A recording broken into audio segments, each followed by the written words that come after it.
Welcome back to the Science for Sleep channel. Take a deep breath. Tonight, we are going somewhere quietly extraordinary. A place where the ground is warm beneath your feet, where water boils up through ancient rock, and where the most powerful volcanic system on the continent sleeps gently beneath one of the most beautiful landscapes on Earth. Yellowstone has been doing this for 17 million years. More than 10,000 thermal features. More than 500 geysers. And beneath all of it, a magma chamber miles wide, breathing slowly in the dark. You have nothing to do right now but rest. Let your breathing slow. If this helps you sleep, consider liking and subscribing. One restful night at a time. Now, let's begin with the Yellowstone Supervolcano. Yellowstone is not your ordinary volcano. There is no towering mountain, no obvious crater, no dramatic cone of rock pointing at the sky.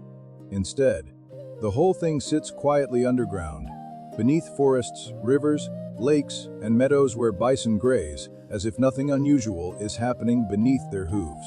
And that is exactly what makes it so fascinating. The most powerful volcanic system in North America is hiding in plain sight.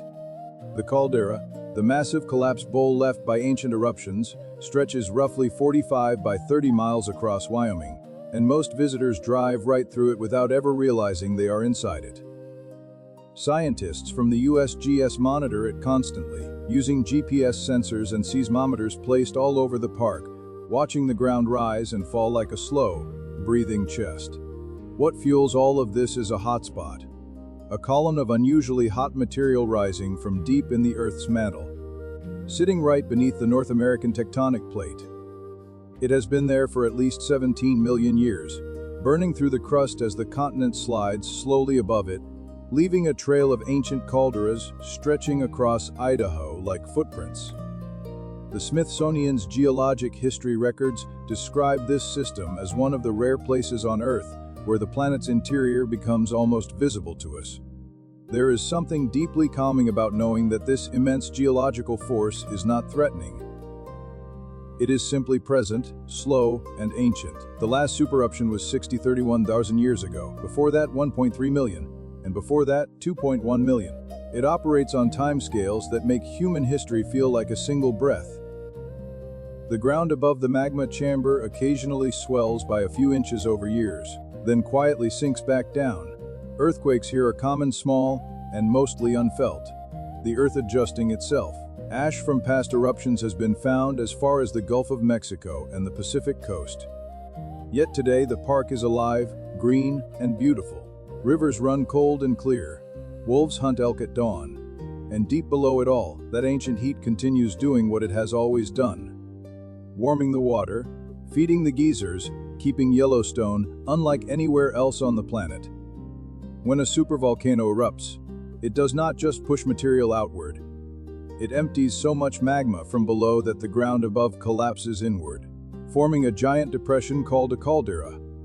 Yellowstone's caldera is one of the largest on Earth, and standing inside it feels nothing like standing inside a crater. It feels like standing in a wide, open valley. Trees grow tall across it. A lake sits at its center. Roads wind through it, carrying tourists who stop to photograph hot springs without giving much thought to the fact that the very ground beneath them was once the roof of a colossal magma chamber that blew apart. The caldera was formed primarily by the eruption 31,000 years ago, though the landscape has been reshaped by older events too. According to Idaho State University's geology textbook, the rim of the caldera rises nearly 1,000 feet above the lake level in places, though vegetation softens what would otherwise be a dramatic visible edge. Yellowstone Lake, the largest high-elevation lake in North America, occupies the eastern portion of the caldera floor. West Thumb, a smaller bay of the lake shaped like a thumb, is actually a younger caldera within the main one, a volcano within a volcano in a way. The ground here is dynamic. USGS records show it has uplifted and subsided multiple times in modern history, sometimes rising 2 or 3 inches in a single year before settling again. This breathing motion is driven by changes in pressure within the hydrothermal system and the magma chamber below. There are no roads that circle the entire caldera. It is simply too large. Some of the most dramatic viewpoints are accessible only by hiking trails. Standing at one of those overlooks, looking out across the forested expanse, knowing what lies beneath, is a quietly extraordinary experience. The Smithsonian notes that volcanic ash from Yellowstone's ancient eruptions has been identified in rock layers from California to Louisiana. All of that power, now holding a lake, feeding geysers, and sheltering grizzly bears. Of Yellowstone's three great supereruptions, the most recent happened 61,000 years ago, and its scale is almost impossible to picture. Around 1,000 cubic kilometers of material, ash rock and gas, were blasted into the atmosphere. That is roughly 2.5 times the volume of material ejected by Mount St. Helens in 1980. The ash column rose an estimated 30 miles into the sky, high enough to reach the stratosphere, where winds carried fine particles across the entire continent and beyond. The geological layer left behind by this event is called the Lava Creek Tuff, and geologists have traced it from the American Southwest all the way to the Gulf Coast, sometimes in layers several feet thick. The NPS Volcano page notes that this eruption created the caldera visible in the park today, as the ground above the emptied magma chamber collapsed dramatically inward. What followed was not a sterile, lifeless wasteland. Nature is remarkably resilient. Over thousands of years, volcanic soils enriched by minerals supported the growth of new forests. Rivers cut through the tuff, animals returned. The landscape rebuilt itself with patience that only geological time allows. Science Alert's overview of the Yellowstone system points out that events like this triggered short-term global cooling, as ash and sulfur particles in the atmosphere reflected sunlight back into space. These were real climate events, not local ones. And yet here we are, hundreds of thousands of years later, walking through a thriving ecosystem directly on top of that same scar. There is something poetic about that. The violence of the past becoming the foundation of something beautiful and alive. Scientists monitor the system continuously, and there is currently no sign of an impending eruption of any kind approaching that scale. The Earth, for now, is content to let its heat out slowly through hot springs and geysers, rather than all at once. Long before the eruption that shaped today's caldera, Yellowstone's hotspot produced another enormous event. The Mesa Falls eruption, approximately 1.3 million years ago. This one sent around 280 cubic kilometers of material into the world, creating the Island Park caldera, just west of the current park boundary in what is now Idaho.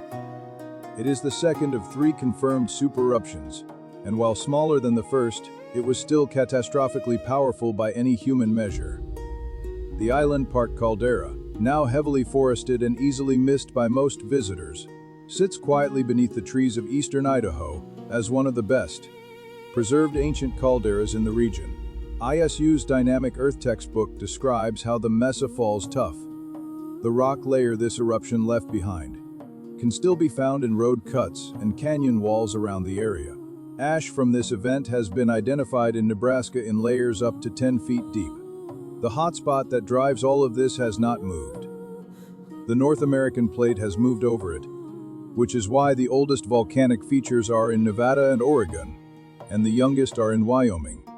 It is a trail of geological history written in rock across hundreds of miles. What strikes me about this sequence of events is how patient the Earth is. These eruptions are separated by hundreds of thousands of years. The system builds pressure slowly, releases, rests, and builds again. Right now, it is somewhere in that long, quiet resting phase. The caldera breathes, water heats and rises, and the forest above has no idea it is growing on one of the most significant volcanic scars in the Northern Hemisphere. The oldest and largest of Yellowstone's three supereruptions occurred approximately 2.1 million years ago, and it remains one of the biggest volcanic events documented on Earth in geologically recent times. Known as the Huckleberry Ridge eruption, it ejected around 500 cubic kilometers of material, a number so large it becomes difficult to hold in the mind. To put it differently, that volume of ash and rock could bury entire states under dozens of feet of gray, suffocating debris. The rock layer it left behind, called the Huckleberry Ridge Tuff, outcrops in canyon walls throughout the region and has been chemically matched to ash deposits found as far away as California and the Great Plains. Wikipedia's Yellowstone caldera entry describes how this single event ranks among the largest eruptions of the entire Cenozoic era. Global temperatures dropped in the years following the blast as volcanic aerosols in the upper atmosphere blocked incoming sunlight. And yet, millions of years later, the same ground hosts one of America's most beloved national parks. That continuity, destruction giving way to life, ash giving way to soil, catastrophe giving way to a quiet meadow where a bear walks at dusk, is one of the things that makes Yellowstone so endlessly worth thinking about. The Earth does not stay broken. It heals slowly in ways we rarely get to witness directly. Yellowstone is the rare place where you can stand on that healed scar and feel the warmth still rising through it. Everything that makes Yellowstone extraordinary traces back to a single source of heat deep beneath it, a geological feature called a hotspot. Unlike most volcanoes, which form at the edges where tectonic plates collide or pull apart, Yellowstone sits in the middle of a plate. The heat comes from a mantle plume, a column of unusually hot rock rising from hundreds of miles below the surface, possibly from as deep as the core mantle boundary. The NPS explains this in straightforward terms on their volcano page. The plume stays fixed while the North American plate drifts slowly over it, like a sheet of paper sliding over a candle flame. The paper burns in a different spot each time. That is why Yellowstone's volcanic track stretches southwest across Idaho as a chain of ancient calderas, each one progressively older the further you travel from the current park. 17 million years of geological history written in lava and ash across the Snake River Plain. Yellowstone Vacations overview of the hotspot notes that the plume has maintained a surprisingly consistent output of heat over this entire period. The current hotspot feeds a magma reservoir that sits just 3 to 8 miles beneath the surface in places. Remarkably shallow for something so powerful. It is what heats the groundwater that feeds every geyser, every hot spring, every steaming fumarole in the park. Without the hotspot, Yellowstone would just be a regular forest in Wyoming.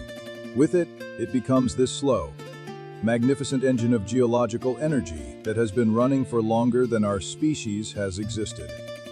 Deep beneath Yellowstone, somewhere between 5 and 15 kilometers underground, there is a partially molten body of rock that scientists call the magma chamber.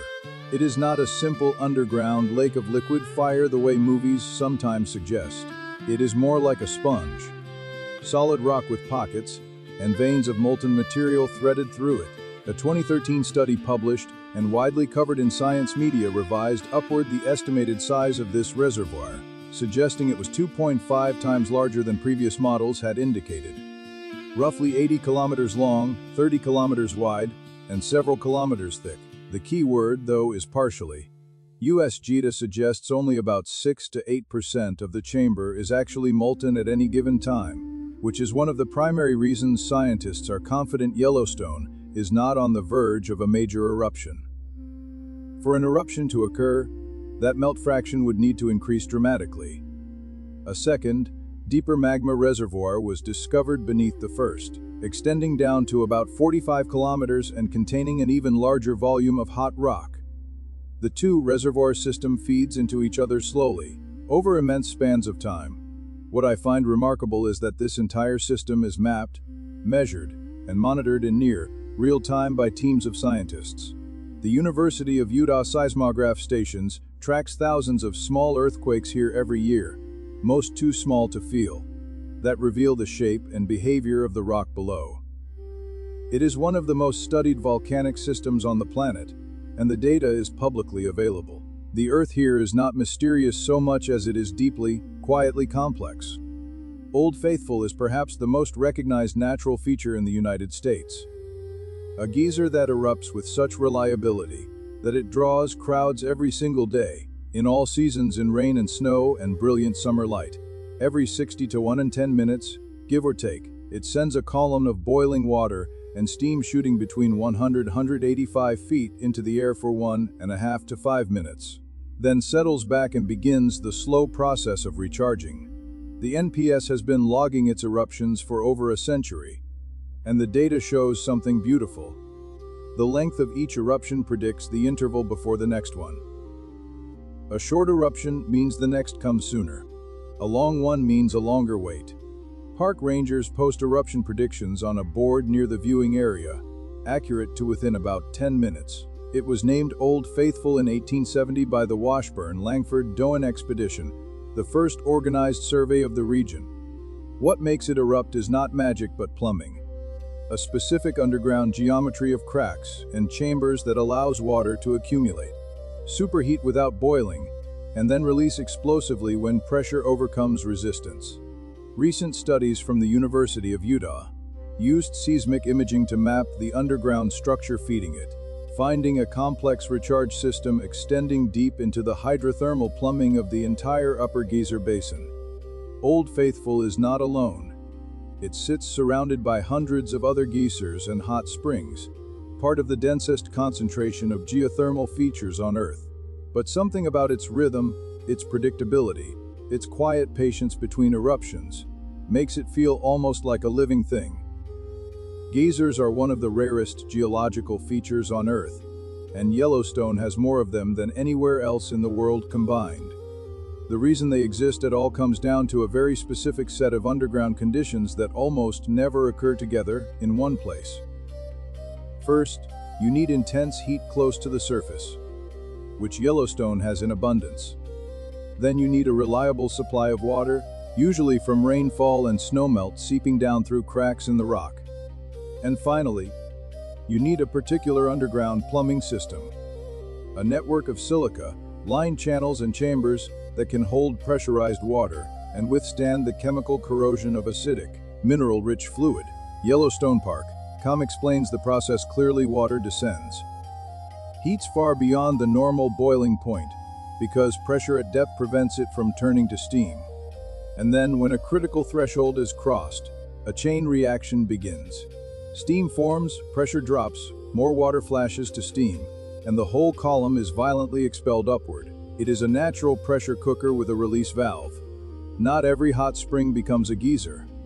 Most just sit and simmer quietly. The underground geometry has to be exactly right. That is why so few geysers exist outside Yellowstone. Child, New Zealand, Iceland, and Kamchatka each have small fields, but nothing approaching Yellowstone's density. The silica deposited by geyser water over thousands of years forms a rock called sinterite or geyserite, which builds up around vents in distinctive formations. Some researchers from Stanford and the USGS have studied how these underground systems interconnect, finding that eruptions at one geyser can subtly influence the timing of another nearby. The whole basin is linked. Yellowstone holds somewhere between 500 and 1,000 active geysers depending on what you count and when you count them. The number shifts as some go dormant and new ones activate, sometimes triggered by earthquakes.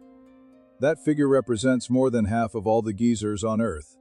The most complete list is maintained by the Geyser Observation and Study Association, an organization of dedicated amateur and professional researchers who have spent decades cataloging every known thermal feature in the park. Their records go back generations and include geysers that have not erupted in living memory but remain technically active.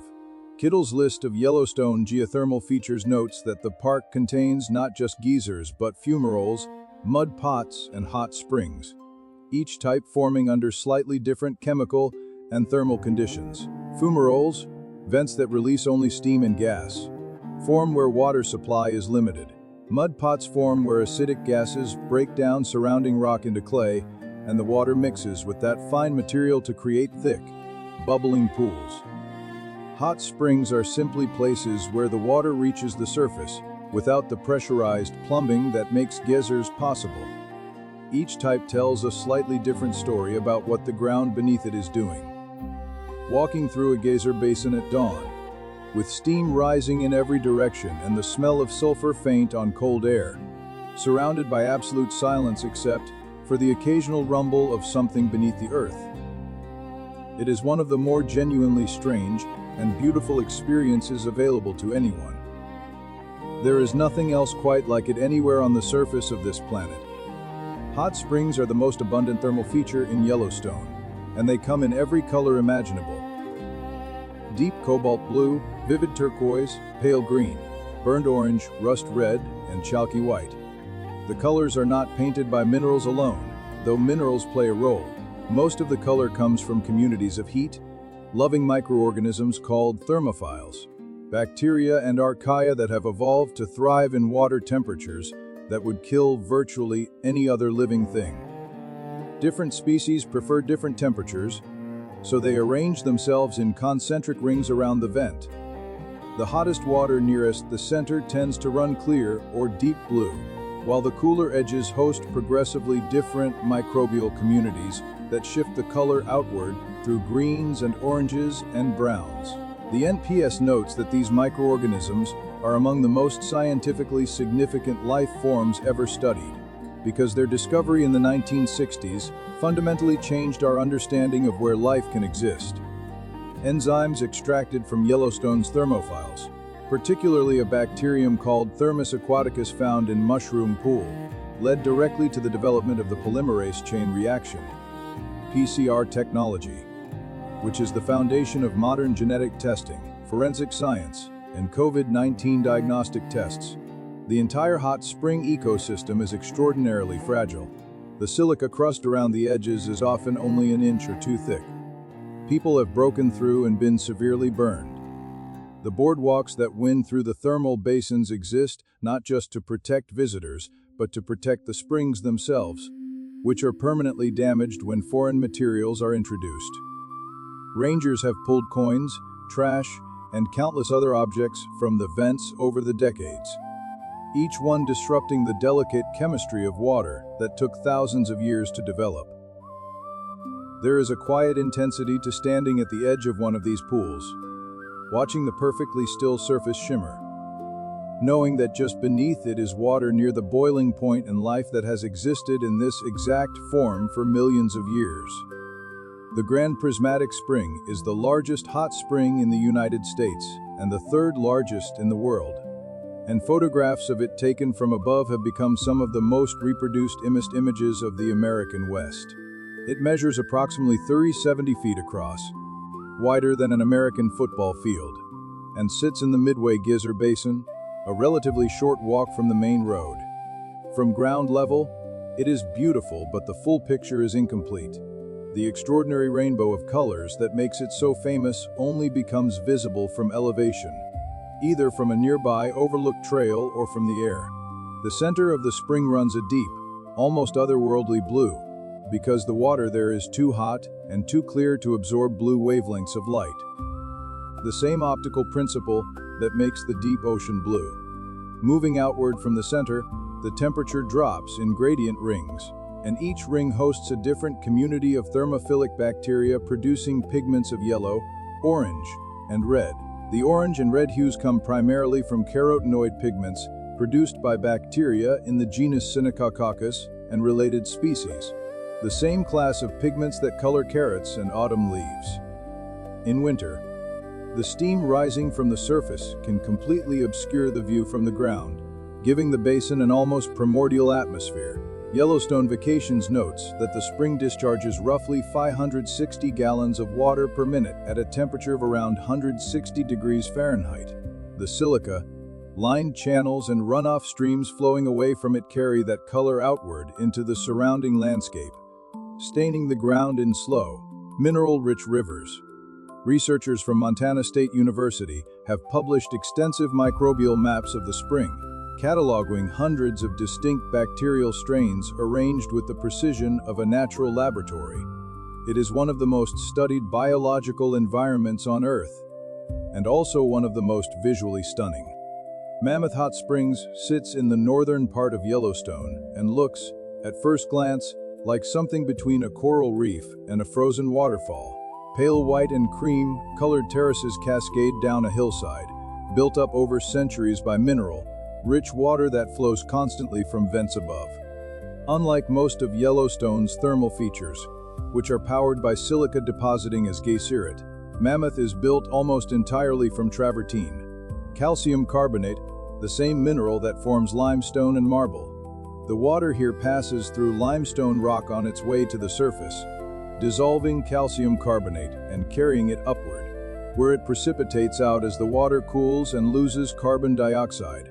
The terraces grow at a rate of up to 8 inches per year in active areas, extremely fast by geological standards, which means the landscape at Mammoth changes noticeably from one decade to the next, and even sometimes from one season to the next. Old photographs from the 1870s show formations that look completely different from what stands today. Some terraces have grown dramatically, others have gone dry and turned white and brittle as their water sources shifted underground. The NPS describes Mammoth as one of the most dynamic thermal areas in the park precisely because of this constant change. The yellows and greens visible in the runoff channels are again microbial, thermophilic algae, and bacteria colonizing the warm water as it flows downhill. The sulfur smell here is milder than in the geyser basins. Elk graze on the flat ground at the base of the terraces as if this is the most normal landscape in the world, which perhaps, for them it is. They were born into it. Early explorers who reached this spot in the 1870s described it in letters home as the Devil's Thumb and architecture from another world, struggling to find human language for something that had no precedent in their experience. Mud pots are perhaps the most unexpectedly entertaining of Yellowstone's thermal features. Slow, thick pools of bubbling clay that look and sound almost comical, like something from a cartoon, but represent a genuinely fascinating geological process. They form in areas where the supply of water is limited relative to the supply of volcanic gases, particularly hydrogen sulfide. That gas rises through the ground, reacts with oxygen and water, and converts to sulfuric acid. The acid then breaks down the surrounding rock, rhyolite and other volcanic materials, into fine clay particles. The result is a pool of acidic, mineral-rich mud with a consistency anywhere from thin soup to thick porridge, depending on rainfall and season. The mud pots at Fountain Paint Pots, one of the most visited thermal areas in the park, visibly change texture and color through the year. Thinner and more active in spring when snowmelt adds water. Thicker and slower in late summer when conditions dry out. The bubbling is not from boiling but from gas rising through the thick material.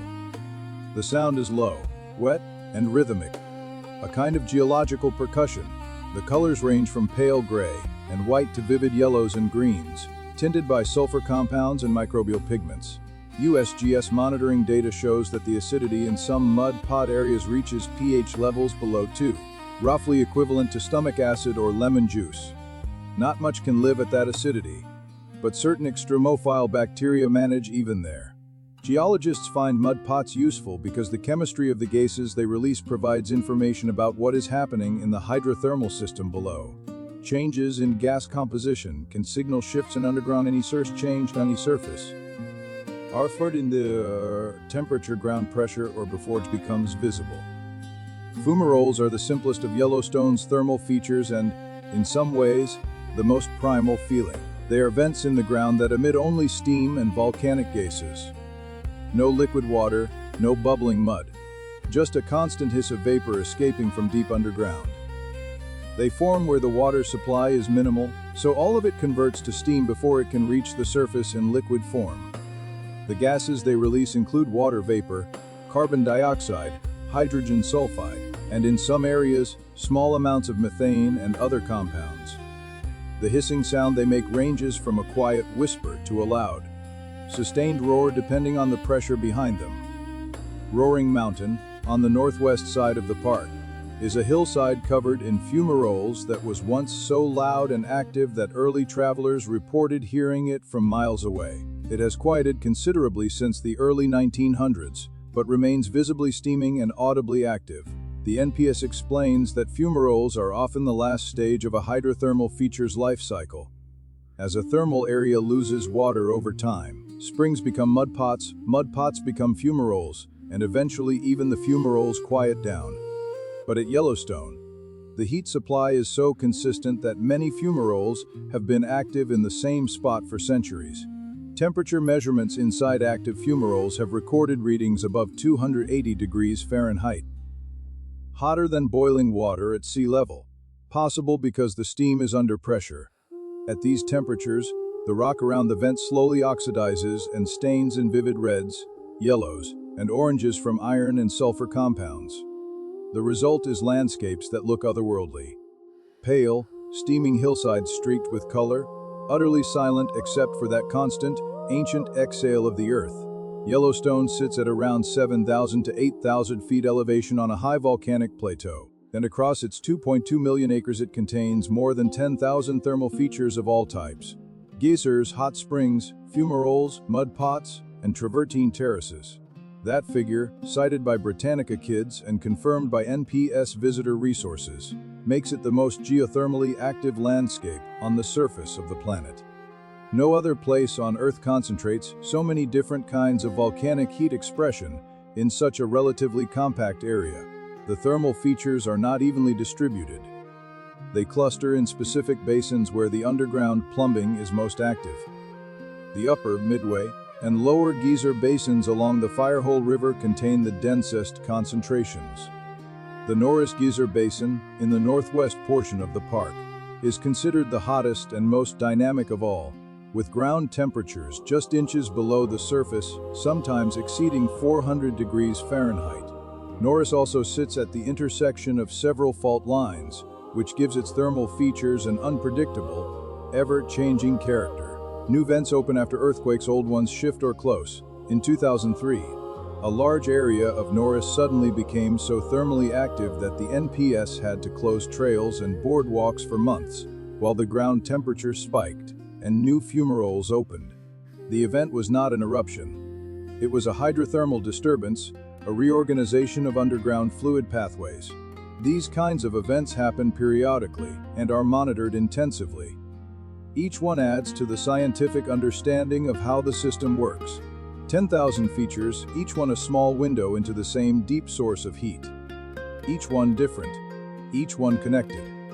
During Yellowstone's harsh winters, when temperatures drop well below freezing and snow covers the plateau in deep, heavy blankets, the thermal areas become the warm heart of the ecosystem. Bison, the park's most iconic large animal, congregate near geysers and hot springs to graze on grasses that stay exposed and unfrozen because of the ground heat radiating upward. The Firehole River, warmed by thermal inputs along its length, stays open while surrounding streams freeze solid, and bison wade into its shallows to access vegetation beneath the surface. Elk gather at Mammoth Hot Springs for the same reason. The NPS list page on thermal basin wildlife, updated in 2024, describes how these warm zones function as critical winter refugia for large ungulates that would otherwise face starvation under deep snow. Smaller creatures exploit the thermal areas too. Garter snakes in the park are known to overwinter near warm ground and warm water sources, emerging and staying active far later into autumn than would be possible elsewhere. Certain insects, particularly midges and flies that are specially adapted to warm, water environments, remain active year-round in thermal streams where water temperatures never drop to freezing. Even the microbial mats in hot springs influence surrounding ecology. They produce organic material that washes downstream, feeding invertebrates in the cold rivers below. The relationship between the volcanic heat and the living world above it is not incidental but foundational.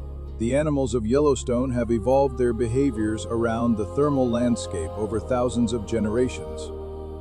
It is not just backdrop, it is part of how they survive. The warmth that comes from deep in the earth reaches is all the way up into the fur and bone and habit of every creature in the park. The hotspot that powers Yellowstone has been active for approximately 17 million years, and over that immense span of time it has left a visible trail of geological scars, stretching hundreds of miles across the American West. As the North American tectonic plate drifted slowly southwest at a rate of roughly 2 to 4 centimeters per year, the plume beneath it burned through the crust in a succession of locations, each one leaving behind a caldera or volcanic field, before the plate moved on. The oldest remnants of this hotspot track are found in northern Nevada and southern Oregon, in ancient lava fields now eroded and quiet.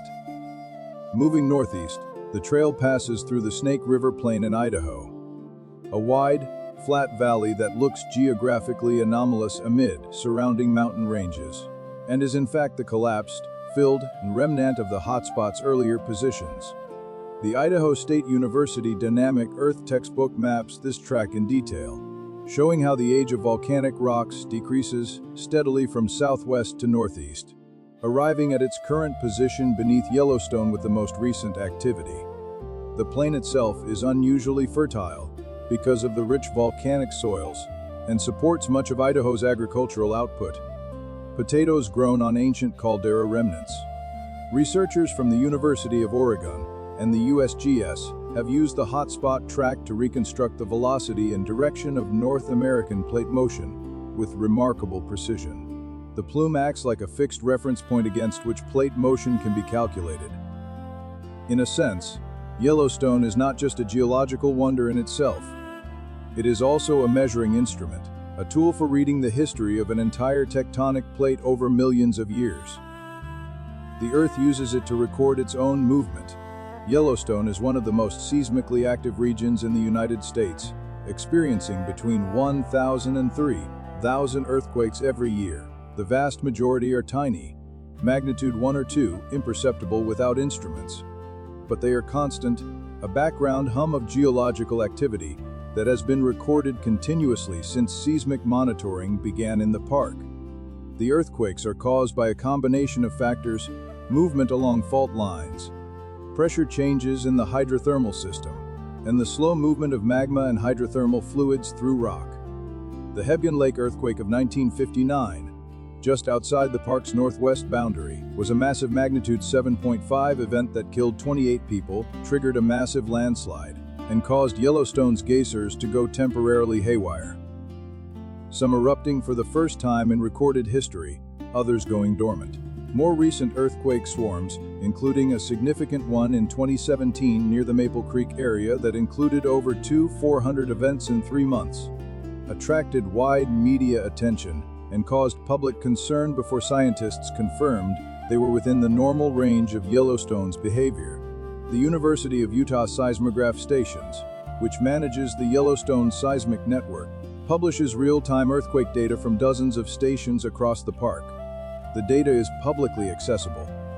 What the seismic record shows, taken as a whole, is a system that is perpetually in motion, not building toward catastrophe, but continuously adjusting, shifting, releasing small amounts of energy rather than accumulating it. The earthquakes are, in a way, reassuring. They are the sound of a system that breathes regularly rather than holding its breath. One of the most persistent myths about Yellowstone is that it is overdue for a catastrophic supereruption, that the roughly 600,000 year intervals between past eruptions mean another one should be imminent. Scientists at the USGS Yellowstone Volcano Observatory have addressed this directly and repeatedly, calling the overdue, framing a fundamental misunderstanding of how volcanic systems work. There is no geological clock that resets and fires on a fixed schedule.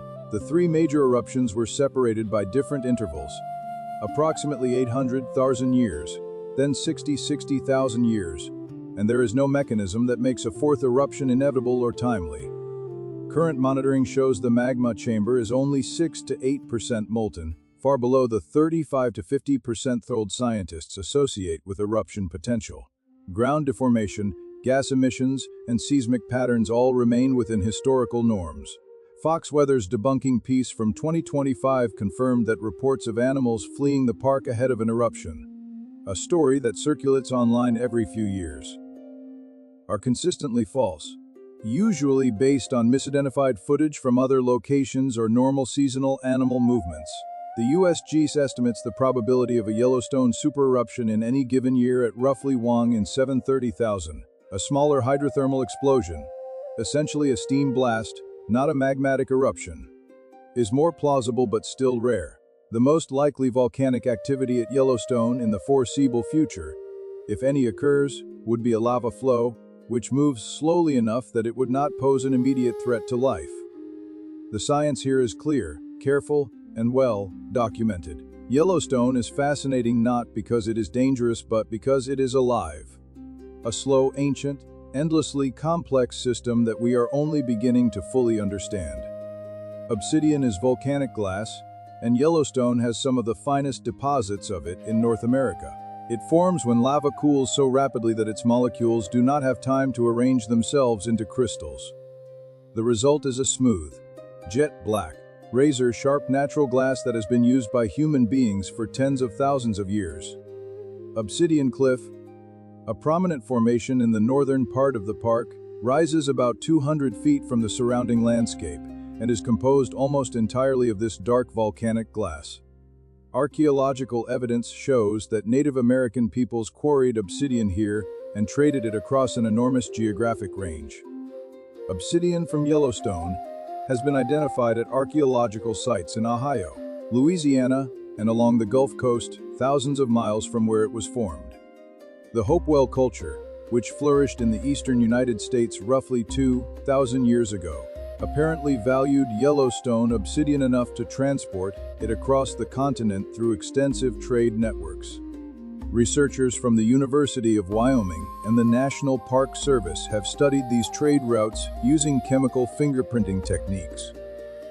Each obsidian deposit has a unique elemental signature, like a geological fingerprint that allows scientists to trace finished tools back to their source rock. Obsidian Cliff was designated a National Historic Landmark in 1996, one of the few purely geological features to receive that designation. The glass itself is extraordinarily sharp. Obsidian blades can hold an edge finer than surgical steel, which is why some surgeons have experimented with obsidian scalpels for delicate procedures.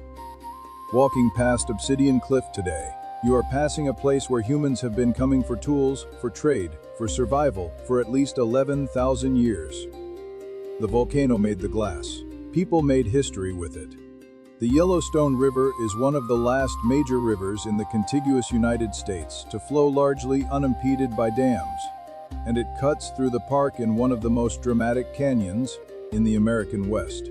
The Grand Canyon of the Yellowstone drops nearly 1,000 feet in about 20 miles, exposing brilliantly colored canyon walls in shades of yellow, orange, red, white, and pink. Colors produced by hydrothermal alteration of the volcanic rhyolite rock. Hot water and steam percolating through the rock over thousands of years converted gray rhyolite into iron oxide compounds and clay minerals, softening the rock and painting it in warm tones. The name Yellowstone itself derives from these yellow canyon walls. French trappers in the late 18th century called the river Roche Jaune, meaning yellow rock, and the name transferred to the entire region. The two great waterfalls of the canyon, Upper Falls at 9 feet and Lower Falls at 308 feet, are among the most photographed features in the park. The Lower Falls, nearly twice the height of Niagara, sends a constant roar of cold, clear water into the canyon floor below. The canyon exists at all because the hydrothermally altered rock is softer than unaltered rhyolite and erodes more quickly.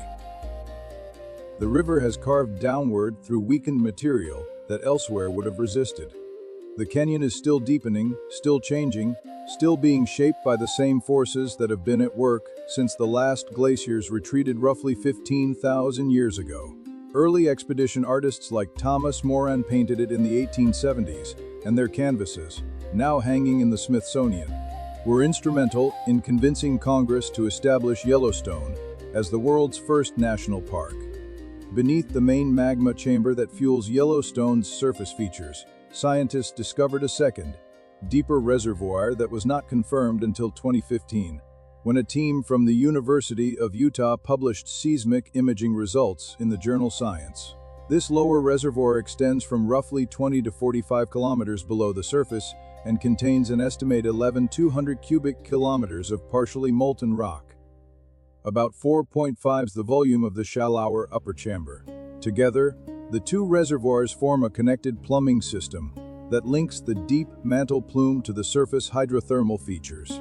The discovery was significant because it helped explain the scale of Yellowstone's past supereruptions. The total volume of available magma in the combined system is far larger than the upper chamber alone could account for. The research team used seismic tomography, essentially an MRI of the Earth using earthquake waves. to image the structure of the rock at depth. Waves travel at different speeds through solid rock versus partially molten rock, and those speed differences reveal the shape and extent of the reservoirs with surprising detail. The deeper reservoir is mostly solid, crystalline rock with only small percentages of melt, which reinforces the scientific consensus that Yellowstone is not approaching an eruption. The two-reservoir model has since become the standard framework for understanding the Yellowstone system and has informed similar research at other large volcanic systems worldwide. What strikes me about this discovery is how recently it happened. One of the most studied volcanoes on Earth was hiding an entire second magma body that we did not confirm until a decade ago.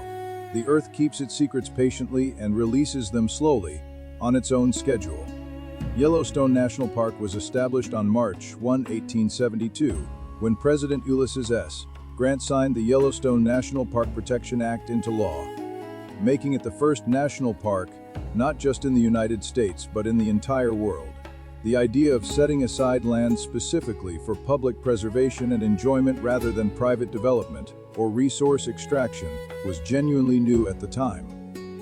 Radical, even. It emerged partly from the reports and artwork brought back by early expeditions to the region in the late 1860s. Ferdinand Hayden's 1871 geological survey of the Yellowstone region produced scientific documentation, photographs by William Henry Jackson, and paintings by Thomas Moran that made the place real and vivid for people in Washington who had never seen it. Congress acted quickly. The legislation passed with relatively little debate, perhaps because the land was considered commercially worthless. Too cold, too remote, too geologically unstable for farming or settlement. What those early legislators could not fully grasp was that they were preserving something that would one day be understood as one of the most scientifically significant landscapes on Earth. The park now covers 2.2 million acres across 3 states: Wyoming, Montana, and Idaho. It receives roughly 4 million visitors per year. It has been a UNESCO World Heritage Site since 1978. The model it established has been replicated in over 100 countries, and the volcanic system beneath it continues doing exactly what it was doing in 1872. Heating the water, feeding the geysers, keeping the ground warm. Completely indifferent to the human decision to protect it. The park exists because of the volcano. The volcano does not know the park exists. Yellowstone Lake is the largest freshwater lake at high elevation in North America, sitting at 733 feet above sea level and covering roughly 136 square miles. It occupies the eastern portion of the Yellowstone caldera and is, in a very literal sense, a lake sitting inside a supervolcano. The lake bottom is far from geologically quiet. Hydrothermal vents dot the floor, releasing warm water and gases into the cold lake water above. In some areas, the lake bottom bulges upward in dome-like structures called hydrothermal explosion craters. The scars of ancient steam explosions that occurred when pressurized hydrothermal water suddenly flashed to steam and blasted through the lake floor. Mary Bay, on the northeast shore, contains one of the largest hydrothermal explosion craters known on Earth, roughly a mile across, formed approximately 13,800 years ago. USG surveys using sonar and submersible cameras have mapped the lake bottom in detail, revealing a dynamic landscape of bacterial mats, hydrothermal chimneys, and warm, water plumes rising into the cold water column. The lake freezes over each winter under a thick layer of ice while the vents on its floor continue warming the water just above the sediment.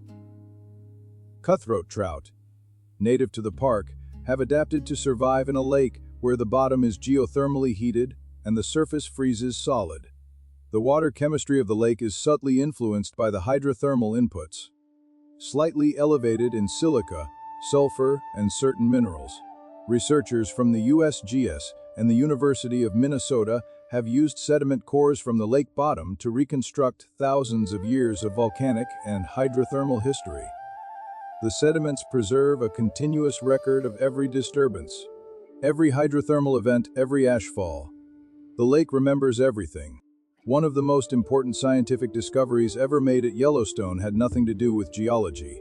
In 1966, a young microbiologist named Thomas Brock was studying the hot springs of the lower Geyser Basin when he found something that upended a fundamental assumption of biology: that life could not survive above about 73 degrees Celsius. In Mushroom Spring, a shallow hot spring with water temperatures around 73 to 80 degrees Celsius, Brock found pink bacterial mats growing vigorously. He eventually isolated a previously unknown bacterium, which he named Thermus aquaticus, capable of surviving and reproducing at temperatures that would destroy the proteins of virtually every other known organism. The discovery was interesting, but the implications took years to become clear. In the 1980s, a biochemist named Kary Mullis realized that an enzyme produced by Thermus aquaticus, a heat-stable DNA polymerase called Taq polymerase, could be used to copy specific sequences of DNA repeatedly at the high temperatures as required by the process, breaking down the process. This became the basis of the polymerase chain reaction, or PCR, which Mullis developed into one of the most transformative technologies in the history of biology. PCR is now used in medical diagnostics, forensic science, evolutionary biology, cancer research, infectious disease surveillance, and essentially every field of modern biology and medicine. Kary Mullis won the Nobel Prize in Chemistry in 1993. The enzyme that made it possible came from a hot spring in Yellowstone. Every COVID-19 test processed during the pandemic, every paternity test, every crime scene DNA analysis, all of it traces back, in a direct and unbroken line, to bacteria living in a warm pool in Wyoming. The Grand Loop Road is the Figure 8 highway that winds through Yellowstone's interior, covering roughly 142 miles and connecting most of the park's major thermal areas, viewpoints, and visitor centers. What most drivers do not realize as they cruise along it is that significant portions of the road pass directly over or immediately adjacent to active hydrothermal systems, fault lines, and areas where the ground temperature just inches below the pavement is high enough to bake bread. Road maintenance at Yellowstone is a uniquely challenging engineering problem. The combination of extreme seasonal temperature swings, heavy snowfall, freeze-thaw cycles, and ground deformation driven by the underlying volcanic system means that sections of the road need constant repair and occasional rerouting. In certain areas, thermal activity has visibly encroached on road margins. Small vents opening near the asphalt, ground cracking along fault lines, sections of boardwalk requiring replacement after hydrothermal events shift the nearby terrain.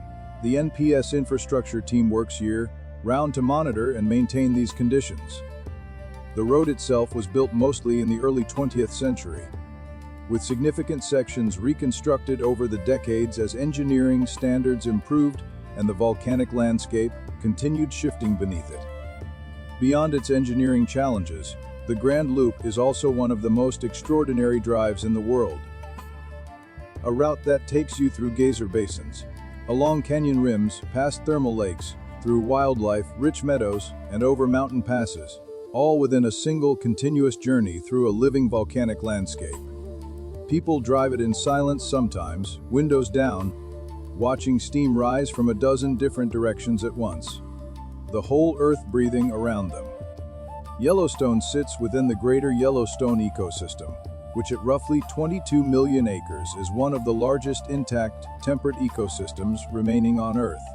The park itself is the protected core, but the volcanic influence extends well beyond its boundaries. The thermal soils, the rivers fed by geothermal springs, the atmospheric moisture from thousands of steam vents, all contribute to an ecological environment that supports one of the most diverse wildlife communities in North America. The park is home to the largest free-ranging bison herd in the United States, currently numbering around 5,000 animals. It hosts all of the large predator species that existed in the region before European settlement: grizzly bears, black bears, wolves, mountain lions, and coyotes, making it one of the few places in the lower 48 states where the full predator guild is intact. The reintroduction of gray wolves in 1995 and 1996, after a 70-year absence from the park, is one of the most studied ecological events in American conservation history. The wolves' return triggered a cascade of changes. Elk behavior shifted, willows and aspens recovered in stream corridors, Beavers returned, stream banks stabilized. Ecologists call this a trophic cascade, a chain reaction of ecological effects radiating outward from a single change at the top of the food web. The volcanic landscape underpins all of it. The geothermal heat that keeps meadows accessible in winter, the mineral, rich soils derived from ancient ash deposits, the thermal rivers that stay open year-round. These are not incidental features of the ecosystem. They are its foundation, the volcanic inheritance that makes this particular place capable of sustaining this particular richness of life. The most recent volcanic activity at Yellowstone, in the sense of actual lava emerging at the surface, occurred approximately 70,000 years ago, when a series of rhyolite lava flows filled portions of the caldera interior. These were not explosive events but rather slow, viscous flows of extremely thick lava that oozed across the landscape over months or years, solidifying into the plateau that forms much of the park's interior today. The Pitchstone Plateau in the southwestern part of the park is one remnant of these flows. A high, relatively flat expanse of dark rhyolite that rises above the surrounding terrain and preserves the surface texture of ancient lava. A 2020 USGS Facebook update noted that new age dating of rhyolite flows within the caldera had revised some of the timing of these eruptions, showing that volcanic episodes within the caldera occurred as separate pulses rather than a single continuous period. The flows themselves are not particularly dramatic to look at. No dramatic peaks, no obvious volcanic structures, just slightly elevated terrain covered in lodgepole pine. But knowing what the ground is made of changes how you see it. Every rock underfoot on the Pitchstone Plateau is solidified lava from 70,000 years ago. The forest is growing on a frozen river of ancient magma. Roots push down through the cold rock that was once hot enough to flow. Time does this. Takes something violent and makes it into something that trees can grow from, that deer can walk across, that a visitor can stand on and watch the sunset without any thought of what is beneath their feet. Perhaps the most quietly remarkable thing about Yellowstone is not any single feature, but the sheer continuity of what it represents. An unbroken thread of geological time stretching from 17 million years ago to this present moment. Visible and tangible and warm underfoot. Every geyser eruption is the latest in a chain of events that began before our species existed. Every hot spring is part of a hydrothermal system that has been running, in various configurations, since before the Rocky Mountains took their current form. The bacteria living in those springs carry genetic lineages older than most mountain ranges. The bison walking across caldera meadows are the latest generation of animals that have lived here through multiple episodes of volcanic upheaval and glaciation. Indigenous peoples have lived alongside this volcanic landscape for at least 11,000 years, incorporating its features into their spiritual lives, their trade networks, their understanding of the world. And today, scientists from dozens of disciplines, geology, microbiology, ecology, seismology, hydrology, converge on this one place to study processes that could not be studied anywhere else. Yellowstone is, in this sense, not just a park or a volcanic system, but a kind of natural library. A place where the Earth has been writing its own history in rock and water and living organisms for an incomprehensibly long time, and where human beings have been showing up, in different ways and for different reasons, to read what they can of it. The pages are all still there. The story is still being written, and the heat that writes it comes from somewhere so deep beneath the surface that it connects this quiet, beautiful, bison-grazed plateau directly to the molten interior of the planet itself. The Norris Geyser Basin is the hottest and most geologically restless corner of Yellowstone, and it sits at the intersection of three major fault systems that allow heat and hydrothermal fluids to reach the surface with unusual intensity. Ground temperatures just a few inches below the surface here have been measured above 400 degrees Fahrenheit. Hot enough that a walking stick, pushed into the soil, some areas will emerge scorched at the tip. The basin is divided into two sections, Porcelain Basin and Back Basin, each with its own distinct character. Porcelain Basin is open, nearly treeless, and blazing white from silica deposits, with dozens of vents and springs visible at once across a wide flat expanse. Back Basin is forested and quieter, its features tucked among lodgepole pines and approached along winding boardwalk trails. Steamboat Geyser, located in Back Basin, is the tallest active geyser in the world, capable of sending water more than 300 feet into the air during its major eruptions. It went through a remarkable period of heightened activity between 2018 and 2022, erupting dozens of times per year after decades of near dormancy. A pattern that scientists at the USGS Yellowstone Volcano Observatory studied intensively without finding any connection to deeper magmatic changes. The basin as a whole has experienced several significant hydrothermal disturbances in recorded history, including the 2003 event that forced trail closures across large areas as ground temperatures spiked and new vents opened along old boardwalk routes. What drives Norris's particular intensity is its position at the junction of faults. Those fractures in the crust allow heat and fluid to travel more directly from depth to surface than elsewhere in the park. It is the place where Yellowstone feels most alive, most immediate, most impossible to ignore. Hydrothermal explosions are one of Yellowstone's less discussed but genuinely significant geological hazards. Sudden, violent steam blasts that occur when superheated water near the surface rapidly flashes to steam, shattering the overlying rock and ejecting material across a wide area. These are not volcanic eruptions in the traditional sense. They do not involve magma reaching the surface, but they can be dramatic and destructive on a local scale. The largest hydrothermal explosion crater in the world within a volcanic system is located right in Yellowstone, at Mary Bay on the northern shore of Yellowstone Lake. The crater is roughly 1.5 miles across and was formed approximately 13,800 years ago in a single catastrophic steam explosion. Smaller hydrothermal explosions have occurred throughout the park's recorded history. Excelsior Geyser in the Midway Basin was actually a hydrothermal explosion crater before it became a hot spring, and historical accounts from the late 19th century describe it erupting explosively to heights of 300 feet before going quiet in 1888. The USGS notes that hydrothermal explosions can be triggered by earthquakes, by rapid drops in pressure such as those caused by draining of a nearby lake or geyser system, or simply by gradual buildup of steam pressure below a sealed surface. They give no reliable precursory signals and can happen with little warning. The craters they leave behind are scattered across the park in various sizes, each one a record of a moment when steam overcame rock. Walking past one of these features, a wide, quiet depression filled with water, rimmed with hydrothermally bleached rock, you are looking at the aftermath of something that happened in an instant, violently, thousands of years ago, leaving a scar the size of a city block that still shows in the landscape today. The Snake River Plain stretching across southern Idaho is Yellowstone's geological trail. A wide, flat, anomalous valley cutting through the basin and range topography of the American West, formed as the North American plate drifted over the Yellowstone hotspot and left a succession of emptied calderas in its wake. From above, it is immediately obvious that the plain does not fit the surrounding terrain.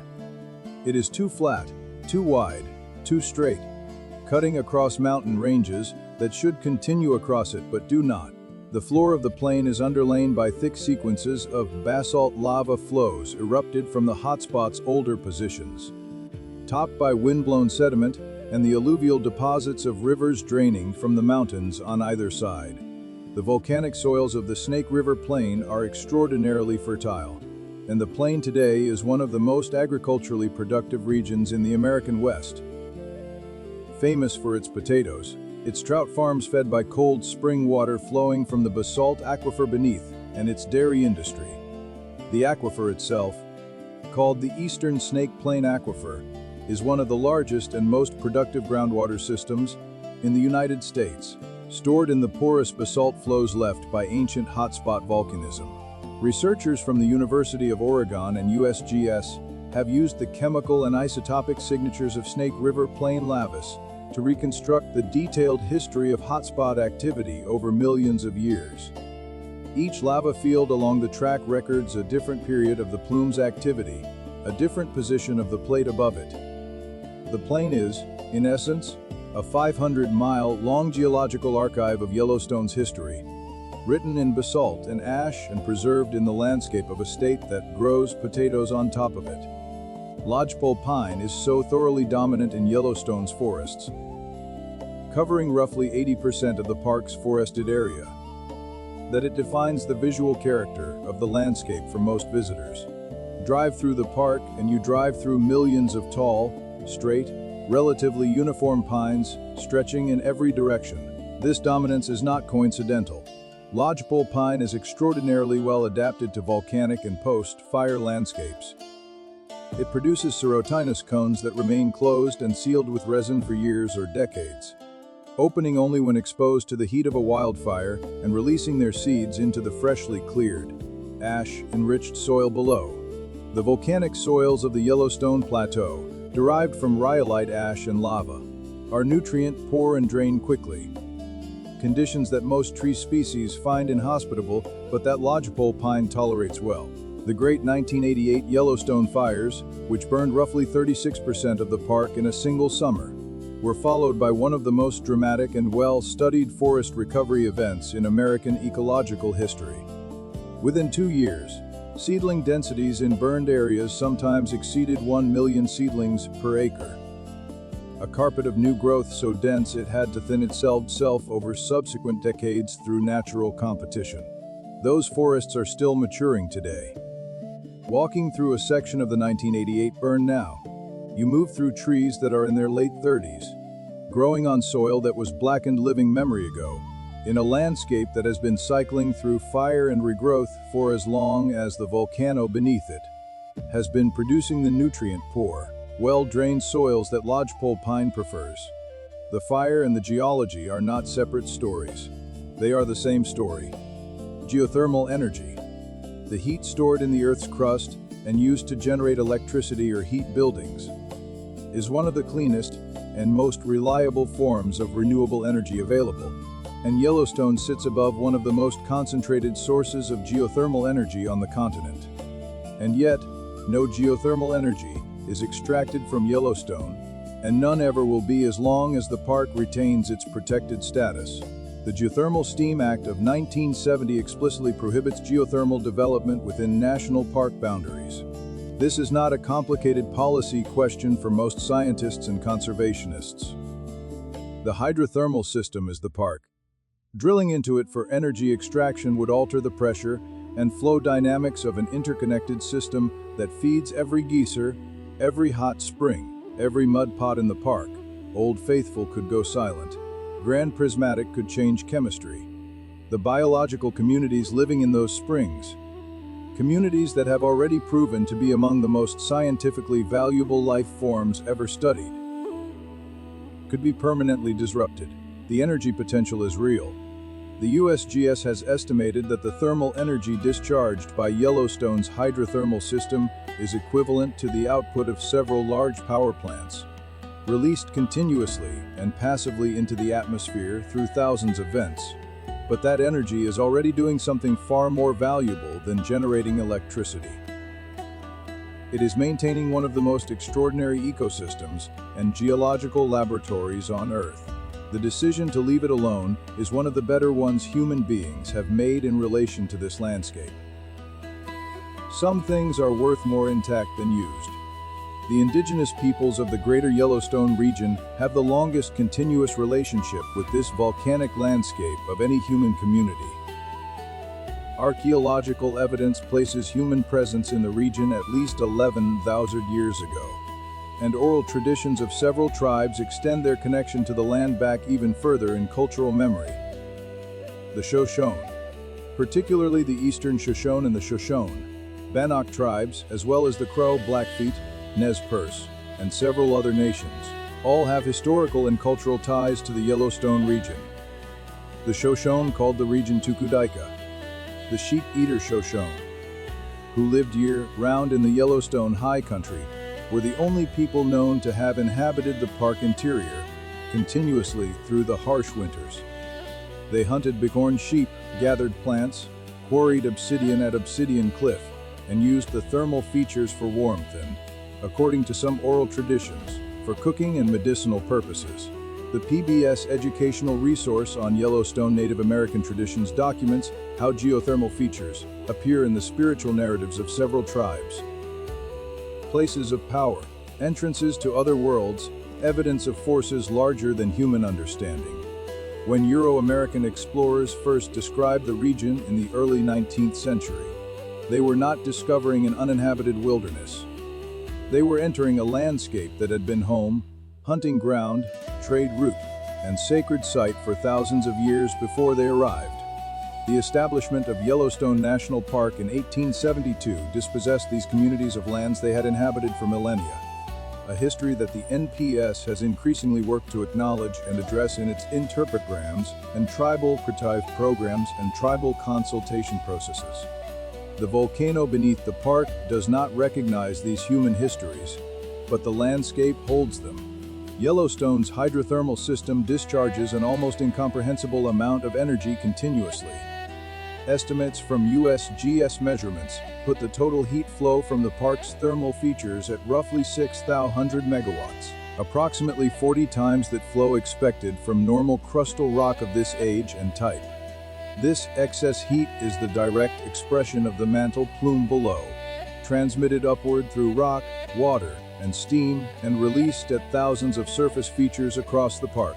The largest contributors to this heat discharge are the major geyser basins. The upper, midway, lower, and Norris basins together account for the majority of the total output. The Firehole River, which drains the main geyser basins, is measurably warmer than it should be for a mountain river at this elevation and latitude. Thermal inputs from hot spring runoff raise its temperature enough to keep it partially ice, free through winter, and to distinct aquatic ecosystem adapted to unusually adapted distinctive unusually warm water. Scientists from the USGS Yellowstone Volcano Observatory use measurements of heat flow as one of the key indicators of the state of the volcanic system. Changes in total heat discharge can signal changes in the underlying hydrothermal or magmatic system. Long-term monitoring shows that heat flow fluctuates naturally over years and decades, rising after earthquake swarms that open new fluid pathways and falling during quieter periods. What the data does not show is any sustained upward trend that would indicate increasing magmatic activity. The 6,000 megawatt figure is roughly stable over the period of instrumental measurement. The Earth here is not building up. It is releasing, steadily and reliably, the same ancient heat it has been releasing for thousands of years. The Yellowstone Volcano Observatory, established in 2001 as a partnership between the USGS, the University of Utah, and Yellowstone National Park, operates one of the most comprehensive volcanic monitoring networks in the world. It maintains more than 40 seismic stations, the 15 GPS receivers measuring ground deformation in real time, continuous gas emission monitors, stream flow gauges on thermally influenced rivers, and a network of temperature sensors in key thermal areas. Data from all of these instruments feeds into a continuous monitoring stream reviewed by scientists around the clock. The IVO publishes monthly updates summarizing activity across all monitoring systems. These reports are publicly available online and written to be accessible to non-specialists. They cover earthquake activity, ground deformation trends, geyser behavior changes, and any unusual observations from field teams in the park. The system is designed to detect the kinds of changes that would precede a significant eruptive event. A sustained increase in seismicity, accelerating ground uplift, changes in gas chemistry, increases in heat flow, with enough lead time to allow for informed public response. Current monitoring, as of the most recent published reports, shows all indicators within normal ranges.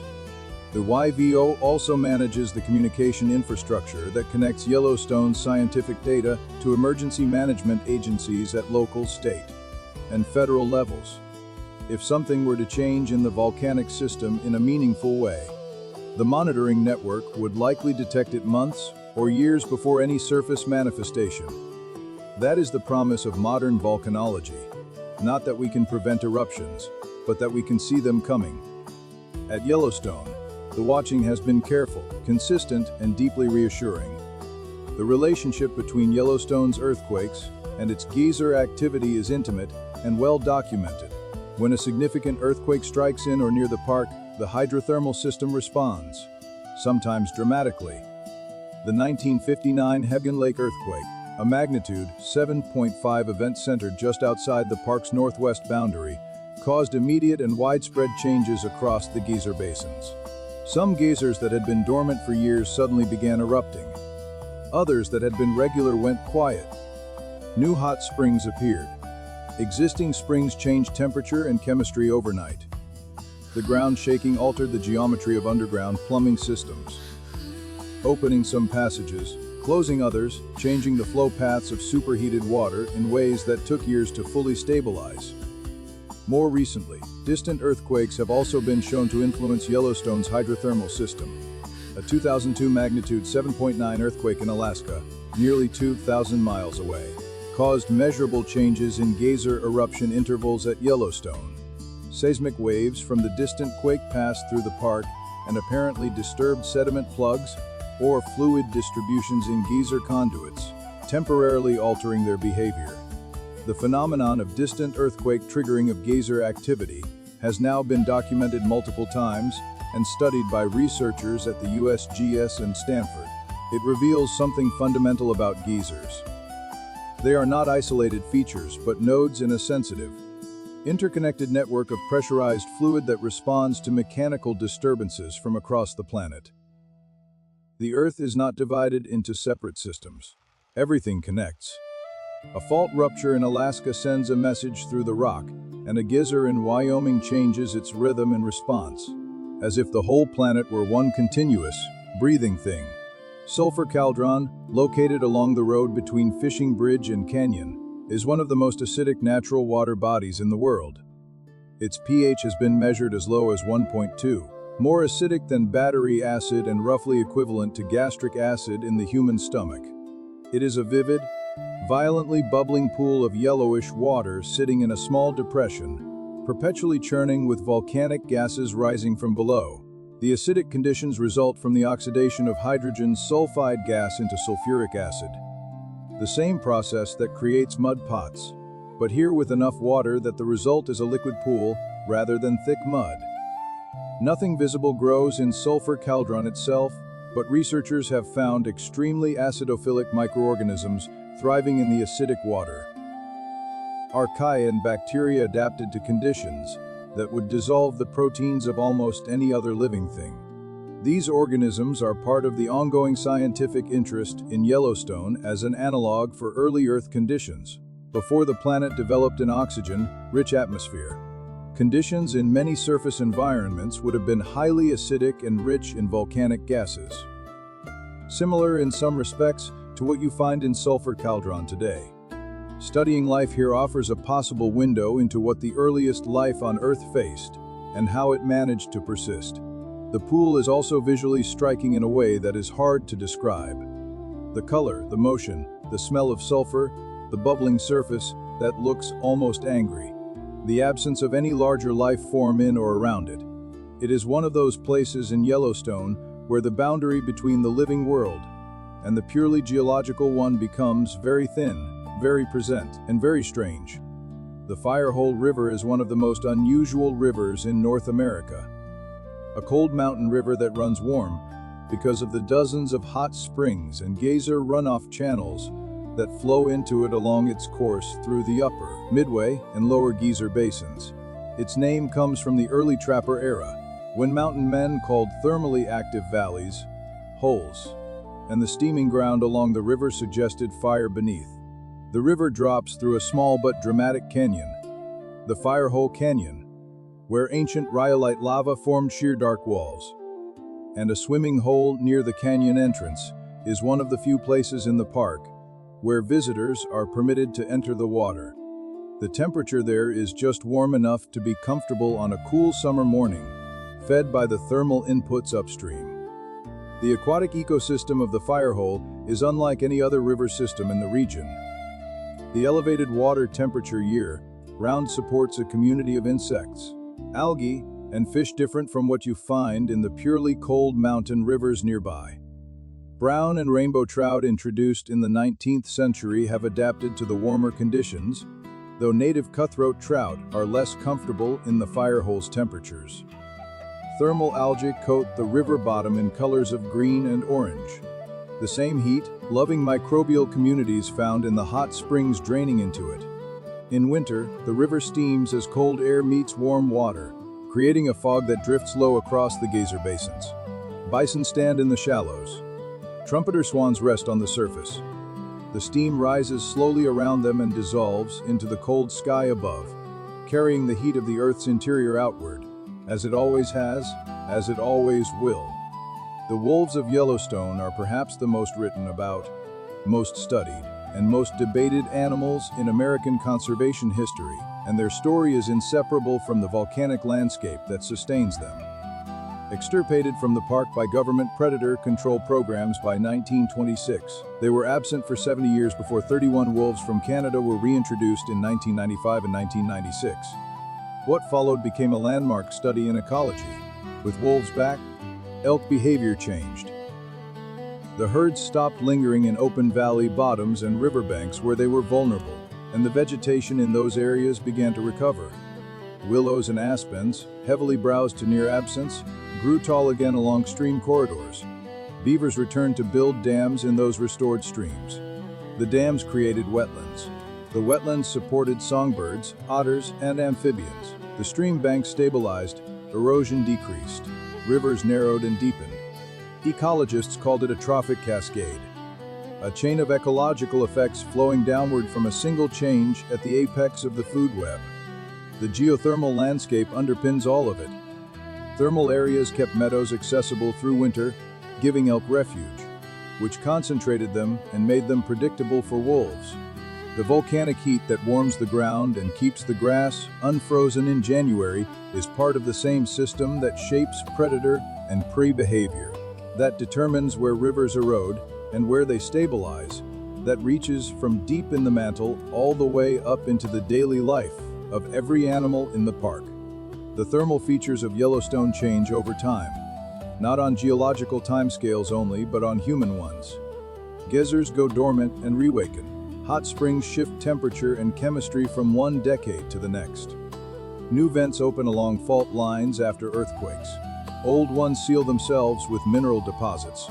The park that visitors see today is different from the park that the 1870 Washburn expedition encountered, and different again from what 19th century photographers documented on glass plates. Old photographs and expedition journals are therefore a genuinely scientific resource.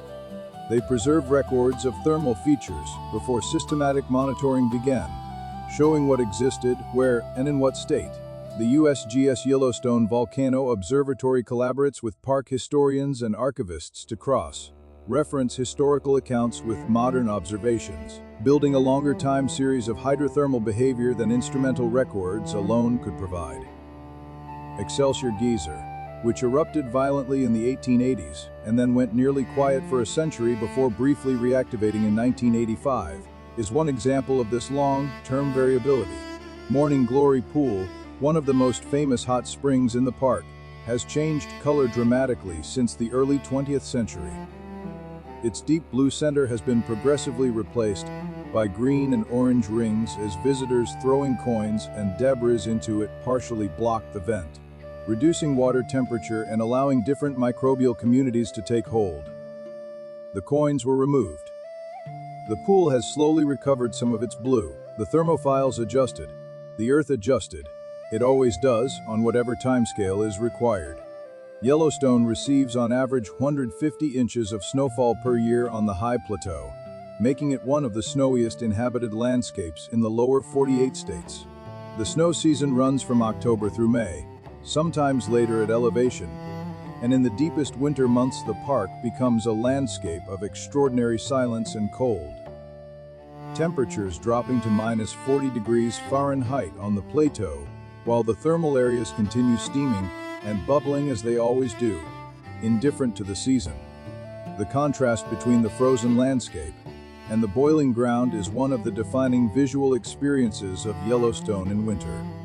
Geysers erupt into air so cold that the water column freezes partially in flight, creating ice crystals that drift sideways in the wind. The boardwalks are buried under snow except near active vents, where the ground heat prevents accumulation. Old Faithful erupts in clouds of white steam that are invisible against a summer sky but dramatic and enormous in cold winter air. The park is accessible in winter primarily by snowmobile and snow coach along the park roads, which are not plowed for wheeled vehicles between November and April. Visitation is a fraction of the summer numbers, perhaps 35,000 people in the entire winter season compared to 4 million annually. Those who come find something that summer visitors rarely experience. The park nearly empty, deeply quiet. The thermal features at their most dramatic against the cold and snow. The bison dark and massive against white fields. The wolves more visible in snow-covered valleys. The volcanic heat and the winter cold existing side by side, each making the other more vivid. Yellowstone's rhyolite, the dominant volcanic rock of the plateau, is one of the most silica-rich and viscous lavas known. It is what makes Yellowstone's eruptions so explosive when they do occur. Basalt, the other common volcanic rock, is fluid and relatively gas-poor, flowing easily and releasing pressure gradually. Rhyolite is the opposite, thick, sticky, saturated with dissolved gases that cannot easily escape as pressure decreases. When rhyolite magma rises toward the surface and pressure drops, the gas comes out of solution suddenly and violently, the way a shaken carbonated bottle explodes when opened. The result is an eruption that shatters the magma into billions of tiny fragments, ash, rather than flowing as lava. It is the high silica content of Yellowstone's magma that made the 3 super eruptions so catastrophically explosive. The same rhyolite that makes eruptions dangerous when they happen also makes the landscape beautiful in a quiet way. Rhyolite weathers into distinctive pale gray and pink outcrops, forms the canyon walls that give the Grand Canyon of the Yellowstone its colors after hydrothermal alteration, and underlies the thin, well-drained volcanic soils of the plateau. The rock tells the story of the magma it came from, its chemistry, its temperature, its history. Geologists can read a hand sample of Yellowstone rhyolite and tell you roughly when it erupted, how hot it was, how far it traveled, and what the volcanic system was doing at the time. The rock is a record. The whole plateau is a library of stone written in eruptions that ended before our species began. Carbon dioxide and hydrogen sulfide are the 2 most significant gases continuously released by Yellowstone's hydrothermal system. And in certain areas of the park they accumulate to concentrations that can be dangerous to wildlife and, potentially, to people. The most documented case involves the Pocket Basin area in the Lower Geyser Basin, where carbon dioxide seeping from the ground has been measured at concentrations high enough to displace oxygen in low-lying areas, creating pockets of near-anoxic air that can incapacitate small animals. Dead birds and small mammals have been found in some thermal depressions, overcome by CO2 before they could escape. The phenomenon is not unique to Yellowstone. Similar CO2 accumulation zones exist at other volcanic sites globally. But it is a quiet reminder that the gases coming out of this landscape are not merely aesthetic. Hydrogen sulfide, responsible for Yellowstone's pervasive sulfur smell, is toxic at high concentrations and can cause rapid loss of consciousness. At the levels present in open air throughout the park, it is unpleasant but not dangerous. In enclosed spaces near active vents or fumaroles, it can be hazardous, which is why certain backcountry areas require awareness of wind direction. The USGS monitors gas emissions across the park not just for safety reasons but because changes in gas composition, the ratio of CO2 to water vapor, the presence of sulfur dioxide, can indicate changes in the underlying hydrothermal or magmatic system. Gas chemistry is one of the earliest indicators of volcanic unrest at many volcanoes worldwide. Yellowstone's gases are read continuously, interpreted carefully, and shared openly. The Earth exhales here, and scientists listen to every breath. The color of Yellowstone's sky at dawn over the geyser basins is something that photographs capture partially but never fully. The combination of steam rising from hundreds of vents, the early light catching the water vapor at low angles, the stillness of the air before the park wakes, and the faint sulfur smell that is by now almost comforting in its familiarity. There is a quality to the light in the thermal basins in early morning that painters have struggled with since Thomas Moran first tried to render it in the 1870s. He wrote in his journals that no color he possessed was adequate for what he was seeing, that the yellows and oranges and pinks of the hot spring edges and the blues of the deep water required a palette the art supply market had not yet invented. He made compromises, produced masterworks, and knew they were approximations.